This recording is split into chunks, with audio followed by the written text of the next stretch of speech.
Hey YouTubers, how's it going? Okay, we're going to give you information reviews on both the new school and old school Crosman 357s. And we're going to show you some custom grips because we make custom grips.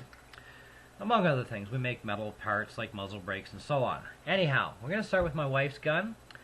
This is an old school 357 with the long 8-inch barrel on it. Really cool. It makes it an all metal gun. These guns are not made out of steel, they're made out of what's called a pot metal. So it's not steel, but it's pretty close, and it's nice and strong and durable.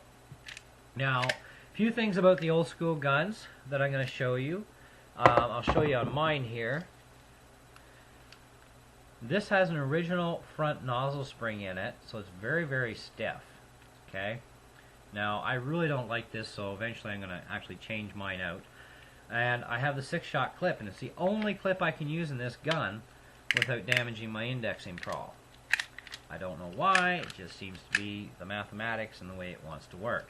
Now I've also got the 6-inch barrel on mine, and I've got a set of Mexican rosewood or cocoa bolo grips on mine, and because that's what I wanted, and that's what I got. And that's what the wife made me. She actually makes and specializes in the 357 grips. She also makes the 2240 grips too. But I've trained her in the grips, so she makes a variety of different grips for the pellet guns. We do different thicknesses too, within a certain range, because we go after more of the guys that have the medium to larger hands when it comes to wood grips, because wood is automatically going to be thicker than plastic either way. So it's just the way it works. But indexing a 6-shot clip is not a big issue on the old school 357 that doesn't have the nozzle spring upgrade, which we're going to talk about. Now, my wife's was one that got the new upgrade, so it's very, very easy to push in now, and it has a Crosman 1077 nozzle spring in it, which makes this looser, which also allows her to use 10-shot clips without any hassle, also allows her to use 6-shot clips as well, so she can still use the old ones. What this also does is it makes your rotation easier so that you can do it. The other benefit to this is your internal parts are going to last a lot longer because there's a lot of pressure put on the parts with the old type of nozzle spring. So things will wear out faster, like your pin bushing that goes on your hammer that runs your L-bar to your indexing prowl. That will get more pressure put to it. The middle area to the trigger gets more pressure put to it, so it can elongate that hole over time. And the front, of course, it's usually fine, but it takes more of a hit to pressures up and down with that tight nozzle spring. So indexing prawls also take a larger hit, and they don't last as long as what they should or could last. So the little upgrade is kind of a nice thing, and Crosman did change that in the Combat 357. They now have a 1077 nozzle spring right from the factory in the new guns. Now, her gun has what's called Wamra wood grip. Now, these are kind of nice. The way the finish went on, it almost gave it a stippling effect through the entire grip, which was kind of like, less work for me to do. So it's a really neat texture, because before it's been sprayed, it's smooth as a baby's bum. And about the only way to keep it that way is going to be not to put any kind of varnish or lacquers or anything on there, but I like to protect the wood for years and years and years, and so I prefer to have that varathane finish on them. But if you don't want them varathane, let us know ahead of time.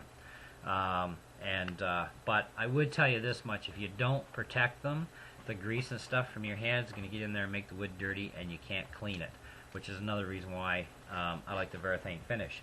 Now, I can't do varathane on oily type woods like cocoa bolo, for instance, because it has natural oils, and over time it'll just push that varnish right off the gun, and then it's useless.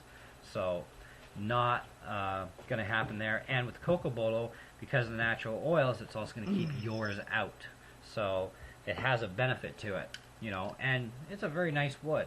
Now, again, we have a 6-inch barrel on mine. This is an old school, and the cocoa bolo grips. And like I said, mine doesn't have the upgrade yet. I'm getting around to it eventually. I also only have the 6-inch barrel on it right now, but I also have a 4-inch barrel for it too, and we have a spare 6-inch barrel for the wife's gun. Now, we have the new up-to-date Crosman 357, which is the one that comes with the plastic black combat grips on it that a lot of people complain about.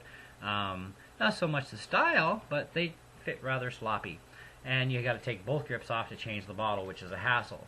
Well, now that we've improved and we've made wood grips, it's a little different shape too, you'll notice. It's a little narrower than the regular ones. Just click that into place there. This is where you're going to notice your big difference.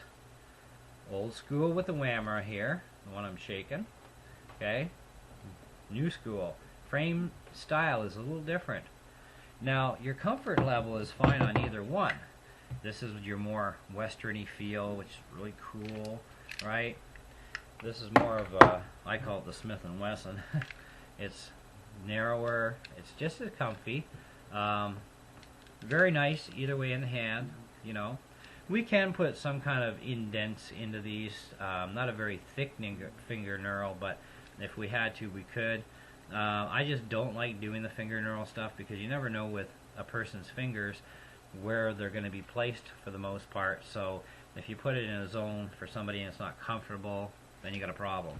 So we don't do the finger groove thing on grips very often. I've done 1 or 2 sets for a buddy, you know, and that's not a big issue.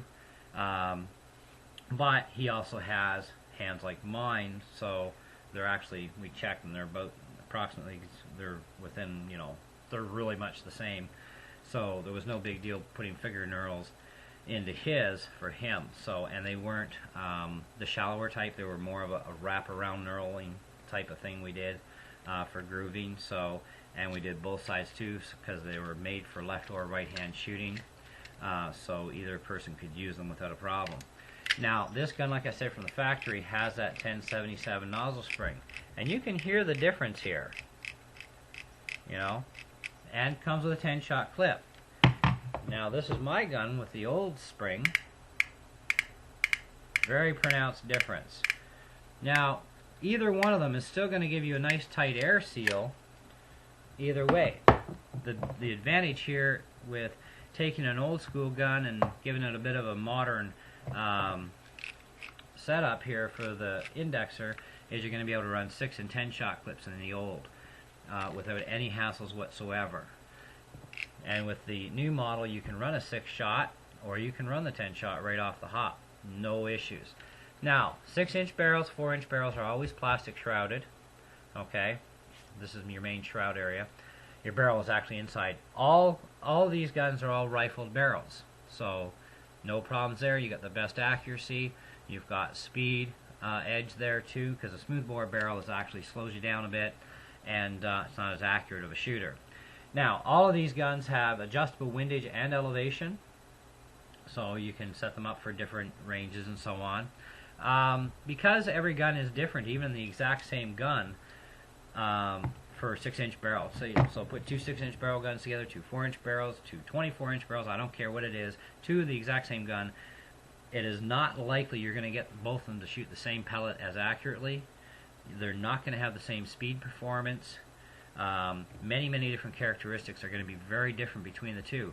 And this was something that even Daisy put out once, that they said, you know, even in a round of 1,000 guns, the exact same model, none of them seem to shoot the same speeds. None of them seem to have the same accuracy level to them. They shoot different pellets. So it's not necessarily, and you know, that's the laws of physics, because when you take a barrel, they do rifling on a barrel. It's got a starting point and a stopping point, and wherever they cut that barrel, it's called an interrupt point. And your crowns are going to be different too. A factory crown is not going to be as nice as one that you do yourself, because it's done on high-speed machines. They're not going to sit there with a little brass screw on a drill press and go, you know. And there's many different ways to do crowning too. I have a few different methods of crowning that I do, and I'm going to show videos on that at a later video. But today we're talking 357s now. Now, speed on these things, on average, a 4-inch barrel will get you 315 to 343. A 6-inch barrel can get you right up as high as I've seen them run 446 without a hassle. The 8-inch barrel, very borderline to the 500. you're talking into to the mid to high 490s with the 8-inch barrel. So, and that's also going to depend too on the condition of your hammer spring, the condition of your valve. Over time as you shoot, you're going to get less power. So even an 8-inch barrel model eventually is going to hit about maybe 440 because there's too much of an impression on the valve stem seal because of age being in there and shot count and so on. So these things actually slow down guns over time as they wear and tear, and that's just normal. Now, with the 357s and the 38Ts and the Crosman 1077 guns, these are the three that I fix the most. They all have quad seals and intermediate brass bars with a quad seal on each end. And these are little micro seals, and they tend to blow out. And what happens with these when they blow out is obviously you're pissing gas out of them.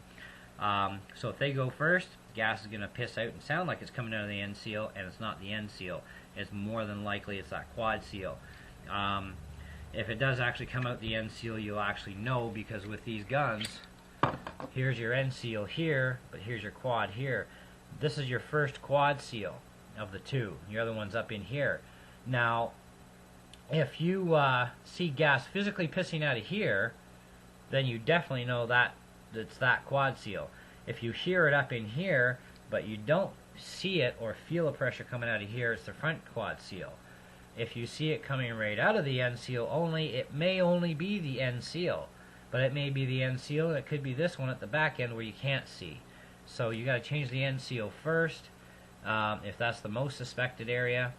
And that's what I would do first anyways, and then check it, and if it holds gas, you're good to go. If not, we're cracking the puppy open, and you might as well just replace all the seals while you're in there, including the valve seals, because if you've already got it apart now, it's possible that you've got enough time on that valve stem seal that it's created a power drop. So you might want to just think about, oh, we'll replace that too.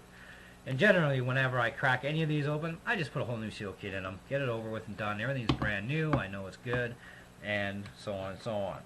Now, leaving gas in these things. Why is it important to leave gas in these guns? I'm going to tell you why. It's because if you don't, your seals aren't going to last as long. And I've proven this over time, so have many others. So the general thing is with the 357, the 1077, 38T and C, you leave the gas in them. Even if you've shot like 20 out of 40 shots or 30 out of 40 shots, whatever gas is left in there, you know, if it's got a fair amount of pressure still left, leave that bottle in. If not, swap it out for a new one if you know you're not going to touch that gun again for, say, a few weeks or a few months. You know, but check it once a week and just make sure the gas is still in there, because if you have too low of pressure of gas left in it, it may not keep. And that's the other thing, even too high a pressure like a fuller bottle. A fuller bottle is going to last longer, obviously, because these things, no matter how you look at it, all CO2 guns have a certain amount of leakage and seepage that they do over time. You know, it's just the laws of physics. But a serious leak versus a natural occurring thing is a huge difference, you know what I mean? But by not leaving the gas in, you reduce your seal life. That's a big thing there. Now, lubrication is also a big thing. You have to lubricate these things. Well, how do you do that? I can't crack it open. There's no oiling hole. Well, you turn your gun upside down like this, put a couple of drops of either Crosman pellet gun oil or SAE 30 non-detergent motor oil onto the end seal, and then, while it's upside down, put your bottle in, squeeze it, ignite it, and any gas that fell into that area where the piercing pin is going to get sucked down in, and it's going to lubricate your quad seals on the inside. It's going to lubricate your valve, it's going to lubricate the piping, and it's going to make your gun perform much better and smoother. Okay, none of this linkage inside needs any kind of lubrication, but you can, when you take it apart, you could actually pre-lube those areas with like some lithium grease if you wanted to. And it's not a big deal, just a little dab, and don't get any of that lithium grease near seals themselves. So be careful when you do something like that for a lubrication job. Don't use wheel bearing grease. I've seen guys do that. Do not use WD-40 because it will eat your seals apart in no time at all. You can actually put a drop of oil in here where the first quad seal is to lube the front end. But you're not going to get at anything else, and the oil that gets shoved through the system, through the end seal, which keeps the end seal pliable and good for a much longer time, but like I said, lubes the inside. That will get to the other quad seal, and you'll be fine. So, and as long as you follow those things, you'll get years and years of use before you have to worry about a repair job. Now, if you take an old school 357 and do this nozzle spring upgrade, you'll get a lot more life out of the wrist pin bushing back in here that sits on the hammer. You'll get more life out of the bar, because I've seen people actually bend bars somehow. I don't know how they did it. You'll definitely get a lot more indexing prowl life, and this prowl is only made out of plastic, but you'll get a lot more life out of it by changing over to the new 1077 nozzle spring, which comes in the new model 357 right from the factory. So Crosman actually wised up. Now, the other thing is, I see a lot of people just going crack to close them. That's very bad. There's a latch support boot in here that's going to take a very big hit from that, and it's going to break down prematurely. The other thing is this is a steel latch here, and you notice it's got this cutout angle. So people assume, well, it's got a cutout angle, I can just shove it in there. Well, you see this plastic area in here? You're going to bust that if you do that too many times. And a lot of people are rough on their gun that way. And then they start complaining, well, it's not sealing up, and the barrel's got slop in it. And it's like, yeah, well, maybe you did something you shouldn't have. Barrel latch will naturally wear out and cause a similar sort of effect as far as not being able to have a very full, tight lockup. And it's not tight on this gun anyway, but it should have a certain amount of tension to it. Like your barrel, for instance, you should be able to hold like this and it doesn't move. That's proper tension. Okay, that's holding the frame together down in here, that screw, but at the same time it's creating proper tension on here, and so when you close it, there should be hardly any movement at all in that at all. Okay, closing and opening the barrel is as much as you push the button here down and you open it. When you close the gun, when you're going to change the clip, you push the button in and you gently close, let it go. That is going to give you years and years and years and years and years more life out of your barrel.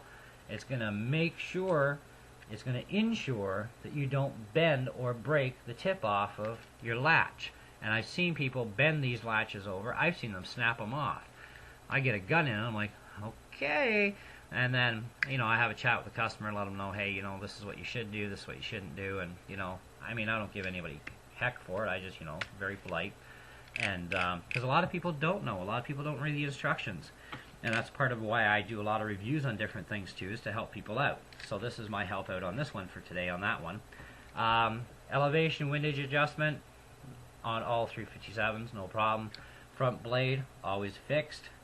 Now, this is the new model. It actually has the capability to mount a red dot right on the top end, because this is actually sort of like dovetail grooved.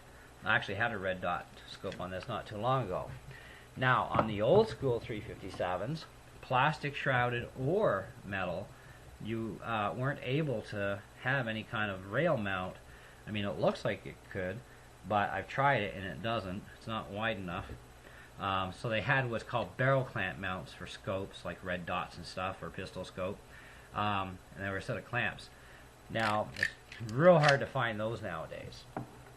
So if you find a set, keep them and go, shh, don't tell anybody you got them, you know, because they'll want them. But this new model 357, the rail system actually has this. Now, you could order a replacement barrel shroud for a new model and put it onto your old model and use it. They are interchangeable, and then this would give you a little bit of an upgrade to your old model. Mind you, it kind of lowers your value of your gun a little bit doing it that way, because then it's not 100% factory original. There's things that you can do to devalue or increase value of your gun. Custom wood grips increase your value. Condition of the gun increases its value. So if you're ever thinking about eventually down the road, oh, I want to sell this thing, well, you know, there's different things you can do to increase it or decrease the value of it. And being 100% original also gives a good value as well. So, you know, now grips, we make them. There will be a link to our website where you'll be able to check out our portfolio and areas on there. You just click through all the links. You'll find a lot of other mod parts that we make. We make all the parts. The grips we also make too, like I said. You'll see different wood types. You'll see a link to the wood types of all the different types of wood that we can presently get our hands on and we do the most of, so those are the ones that we list. Now the prices are also there for the 357s.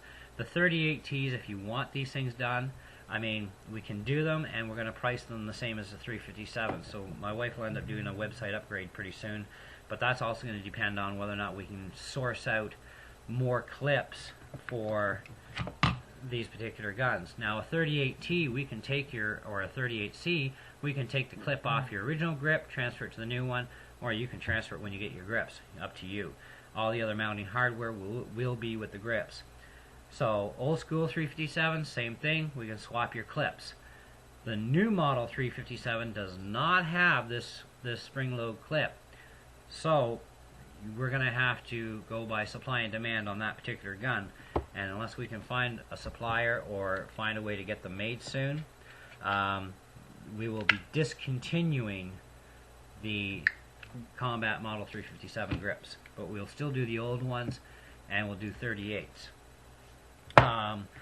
Now, if I've missed anything, let me know.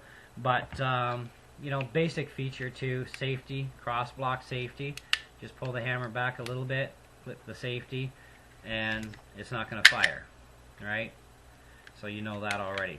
There are some hammer differences between old and new models. There's differences on the old models too, because they had like 3 different phases of this particular gun, so there were different upgrades done along the time too. And it's interesting to go through the different prints to see which phase model you actually have, but you won't know until you take your gun apart.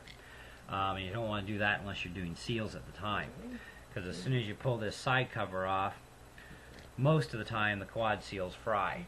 So, but that's old model, new model. So these are maple grips, new model. Wamara, old model. So you see the difference in the handles too, eh? I mean, the heights seem to be pretty bang on. There's a little hairball there, so not much. And then of course you got our cocobolo, which is another type of wood, and we do many other woods: bloodwood, ash, walnut, all kinds of woods. So anyway, check out that link to our website. So if you're interested in grips, even for your 2240, 2289. We're going to actually do a video next on those particular guns, on the 2240 and the 1377. Don't have a 2289 here, but the grips from the 2240 will fit on a lot of guns, and I'm going to list out all the ones off the top of my head that I know when I do that video, and you'll see some really different cool mods that can be done. I also did another mod on these recently, which is a thumb screw. So if our friend from the Artesian Forum, Tim, puts his 357 up, you'll actually see the knurled brass barrel screw that I made. So this way you can change barrels on the field, and not only does it look cool on the gun, but it's knurled, so you don't have to have a tool with you. You can change your different barrel lengths. So that was pretty cool, and hopefully Tim's got that now and on his gun and got showed off to a lot of people, and we're going to be making more of them. We're going to make them in stainless steel and in brass. We'll go through that on another whole video about all those details, and as soon as I get ones made for each one of these guns, I'll show them off too, and then we'll go through that. But in the meantime, happy YouTubing. Hope you enjoyed the video, and if I missed something, let me know. If not, hey, cool. Let me know your experiences too on your 357s, what you found and how you liked them, or maybe you didn't like them. I mean, you know, some people don't like the 357, but a lot of people do. But anyway, take care. See you.